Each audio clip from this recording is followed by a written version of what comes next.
Hello student, today we will start with a new chapter of standard 7, lesson number 6. Lesson name is Administrative System and Architecture during the Medieval Age. Page number 29 of your textbook. Now in this chapter we are going to study about the administration system of Rajput age. Hence in this standard we are studying about the medieval period. As I said in the first chapter also, the medieval period means that it was divided into two parts, early medieval period and late medieval period. Right now we are studying about early medieval period, that is period of Rajput. So, what administrative system was followed by Rajput in their village? What literature was patroned or was being followed at that time, and what famous monuments or architecture or temples they have built. So all this we will study in this chapter. We'll start with the page number 29. Kasam means Lok Dairo. It is a group of folk singers. Was organized in a village square, that is a chowk. An entire village had gathered there at night. Small children had already taken their positions in the front row. Patriotic songs were also being sung at Lok Dairo, along with the folk song. Utsav, like the Palya recital, that is the song sung in the honor of martyrs. Martyrs यानी कि जो लड़ाई करते हुए शहीद हो जाते हैं, मर जाते हैं.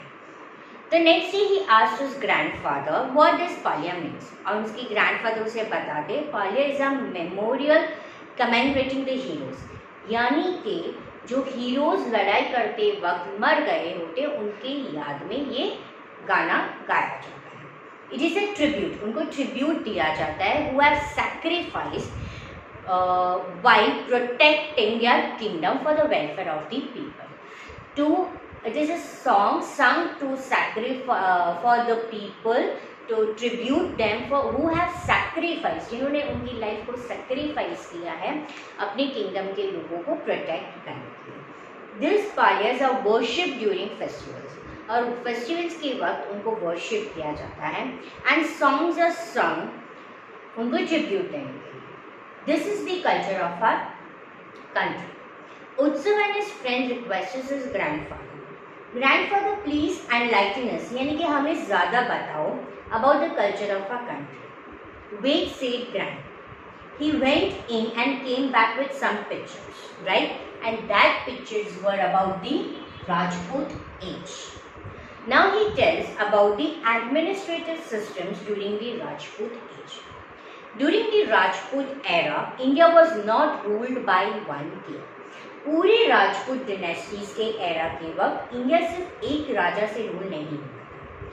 इंडिया बिग और स्मॉल स्टेट्स में डिवाइड हुआ था. And extend of each kingdom depend upon the kingdoms military and powers. Right, हमने चैप्टर नंबर 1 में पढ़ा था कि कैसे टू बिग स्टेट्स में दो राजपूत किंग के बारे में, हर्षवर्धन के बारे में जो नॉर्थ में रूल कर रहे थे, और पुलकेशी II के बारे में जो साउथ में रूल कर रहे थे. ठीक है. सो now we will study about this ruler's administrative system. First I will start with the administrative system. Now first you have to understand the concept of administrative system. After 17th century, various Rajput dynasty ruled in India. ठीक है, काफ़ी ऐसे dynasties थी जो यहाँ पे rule की. However, even though अलग अलग डायनेस्टीज होती थी तो हर एक एडमिनिस्ट्रेटिव सिस्टम क्या होती थी, चेंज होती थी. ठीक है. So various king ruled over here and each and every king have a different administrative system. Few examples are given. दो किंगशिप वाज हेरिडिटरी, किंगशिप जो थी वो हेरिडिटरी थी, यानी कि राजा के बाद उसका बेटा ही सन ही किंग बनता है. But it wasn't compulsory everywhere के एल्डेस्ट सन ही किंग बनता है. दो kingship was hereditary, it was not compulsory that the eldest son would always automatically become the next king. So it was not compulsory. The higher apparent selected by the king was called a crown prince. Who was known as a crown prince?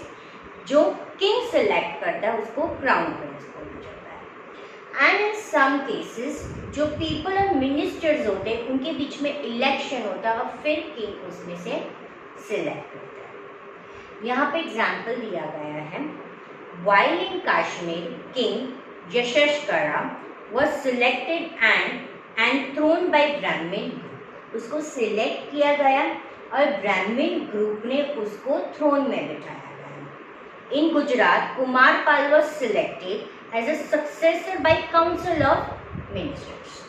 तो हमें दो example दिए गए हैं administrative system कैसे हर जगह पे different होते हैं। फर्स्ट एग्जाम्पल हमें कश्मीर का दिया गया है जिसमें किंग यशस्करा सिलेक्ट हुआ था ब्राह्मण ग्रुप से। गुजरात में हमें एग्जाम्पल दिया गया है कुमारपाल का जो सिलेक्ट हुए थे काउंसिल ऑफ मिनिस्टर्स से। Clear? So the administrative system का आपको समझ में आया कि किंगशिप हेरिडिटरी होती है पर हर एक का डिफरेंट है। मिनिस्टर्स वाज अपॉइंटेड, अब जब किंग बन जाता है तो मिनिस्टर्स भी अपॉइंट होते हैं जो किंग को क्या करते हैं, असिस्ट करते हैं यानी हेल्प करते हैं। Page number 30। The ministers were appointed to assist the king to administers and manage the kingdom effectively. और वो मिनिस्टर्स किंग को हेल्प करते हैं मैनेज करने में। At times people become victims of poor and wrong administrative policies. Now, how the administrative system was in village? Village institution काफी important था medieval period। Panchayat होता था जो एडमिनिस्ट्रेशन पे ध्यान देता था। कौन ध्यान देता था? पंचायत। हेड ऑफ पंचायत को बोला जाता था मुखी या सरपंच, जिसका क्या रिस्पॉन्सिबल होता था? प्रोटेक्ट करना, डिलीवर करना justice. He was the final word, right? तो विलेज इंस्टीट्यूशन जो होता था वो काफ़ी इम्पॉर्टेंट इंस्टीट्यूशन होता था। यहाँ पे कौन ध्यान देता था? पंचायत ध्यान देता था। पंचायत का हेड कौन होता था? मुखी होता था, जिसका जो भी जस्टिस होता था वो फाइनल वर्ड होता था। वो जो भी जस्टिस देता था वो उसकी फाइनल जस्टिस होती थी, जिसको जस्टिस डिलीवर करना था। स्टिल इसके अलावा काफ़ी केसेस होते थे जो ग्राम सभा में भी सुनाए जाते थे। Even today in village level we have gram panchayat और the elders in the panchayat वो पीपल को गाइडलाइन देते हैं, राइट? विलेज में दूसरा एडमिनिस्ट्रेशन में क्या होता था? उनका मेन सोर्स होता था। विलेज में लोगों का मेन सोर्स क्या होता था? Land revenue. So this was the main source of the people of the village, right? So land revenue was the main income of the kingdom. Each kingdom have a different way of collecting land revenue. हर एक जो भी kingdom यहाँ पे rule करने आए थे, हर एक का डिफरेंट वे था लैंड रेवेन्यू को कलेक्ट करना। यूजुअली कैसे कलेक्ट होता था? 6th part of the cultivation was taken as the land revenue. At that time, land revenue was the main income of the kingdom. Each kingdom has different ways of collecting land revenue, but usually 1/6 part of cultivation यानी जो भी cultivate किया उसका 1/6 जो है वो land revenue यानी कि टैक्स के हिसाब पे किंग को ट्रिब्यूट करना होता है। अपार्ट फ्रॉम लैंड रेवेन्यू दूसरे कौन से टैक्सेस उन पे लेविड यानी लगाए जाते थे, राइट? जैसे कि दूसरे रेंट्स होते थे वो भी उनको देने पड़ते थे। टैक्सेस वो कलेक्टेड एट पोर्ट्स और ऑक्ट्राई यानी कि जहाँ से ट्रेडिंग होती थी तो वहाँ से भी टैक्स लगाए जाते थे। लैंडलॉर्ड्स कलेक्टेड टैक्स और वो किंग को जाके ट्रिब्यूट देते थे। क्लियर? तो विलेज के एडमिनिस्ट्रेशन में बहुत क्लियर है कि ये यहाँ पे पंचायत होता था जो एडमिनिस्ट्रेशन का ध्यान देता था। हेड ऑफ पंचायत मुखी होता था, उसकी रिस्पॉन्सिबल थी कि वो डिलीवर करे जस्टिस टू द विलेज, उसका फाइनल वर्ड होता था। कई बार केसेस ग्राम सभा में भी वर्डिक्ट होते थे। फिर इनकम किंगडम का क्या होता था? Mostly land revenue. हर एक किंगडम का क्या होता था? डिफरेंट लैंड रेवेन्यू कलेक्शन होता था, पर यूजुअली कितना होता था? 1/6 part of the cultivating of was taken. और ये जो टैक्सेस होते थे वो कौन, लैंडलॉर्ड कलेक्ट करते थे और किंग को जाके ट्रिब्यूट देते थे। Apart this pots and octroi coins के टैक्सेस भी लिए जाते थे। Now we will come to the second part, that is literature, right? What else rather than administrative system, what else we see in the Rajput era, that was the literature. तो हमें यहाँ पे क्या देखने को मिलता है, literature. Lot of religious writing हुई थी, काफ़ी लिटरेचर यानी कि writing part, right? Scholars, education को काफ़ी यहाँ पे एनकरेजमेंट मिला था। यहाँ पे आपको एक वर्ड दिया गया है पैट्रॉनेज, पैट्रॉनेज यानी उनको एनकरेजमेंट दिया गया था। काफ़ी कम बुक्स अलग अलग लैंग्वेज में हुई थी, जैसे संस्कृत, प्राकृत, तमिल, कन्नड़ और तेलुगु। ग्रेट संस्कृत पोएट मग ने एक एपिक यहाँ पे उस वक्त राजपूत एज के वक्त कंपोज की थी, शिशुपाल वध। इस एपिक में डिस्क्राइब किया जाता है कि कैसे श्री कृष्ण शिशुपाल को मारते हैं। सिमिलरली दूसरे पोएट थे श्री हर्ष, जिसने एपिक लिखी थी नश्चरित्र, जो स्टोरी है नल और दमयंती के बीच में। ठीक है, लिटरेचर यानी कि राइटिंग्स, और यहाँ पे अलग अलग लैंग्वेज में लिखा जाता था, संस्कृत, तमिल, प्राकृत, तेलुगु। हमें यहाँ पे एग्जाम्पल दिया गया है कि राजपूत एरा में एक फेमस पोएट थे, संस्कृत पोएट थे, जिनका नाम मग था। उन्होंने एपिक लिखी थी शिशुपाल वधा। इस एपिक में डिस्क्राइब करते हैं कैसे श्री कृष्ण शिशुपाल को मारते हैं। दूसरा पोएट था श्री हर्ष, उन्होंने लिखी थी नश्चरित्र, जो स्टोरी है नल और दमयंती के बीच में। Even songs by Radha and other gopis were also संग टू प्रेज लॉर्ड कृष्ण। उसके अलावा हेमचंद्र आचार्य रोट कुमार पाल चरित्र, राइट? उन्होंने सोलंकी पीरियड के वक्त जो किंग थे गुजरात के कुमार पाल, उनके लाइफ के बारे में बुक लिखी थी, और वो बुक का नाम क्या था, कुमार पाल चरित्र। अपार्ट दिस ग्रामर बुक उन्होंने लिखी थी सिद्धेम शब्द अनुशासन। ठीक है, उन्होंने कौन सी बुक लिखी थी, सिद्ध है Shabd Anushasan. Siddh is Siddhraj, right?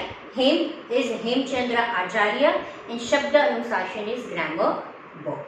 So king Siddhraj Jaisingh, on the name of Siddhraj Jaisingh and Hem Acharya, उन्होंने ये एक ग्रामर की बुक भी कंपोज की थी। सो पेज नंबर 31, भूभूति ने बुक लिखी थी उत्तरम चरित्र, पंडित नारायण ने हितोपश, पंचतंत्र। तो ऐसी काफ़ी लिटरेचर वर्क्स हमें राजपूत एज के वक्त देखने को मिले।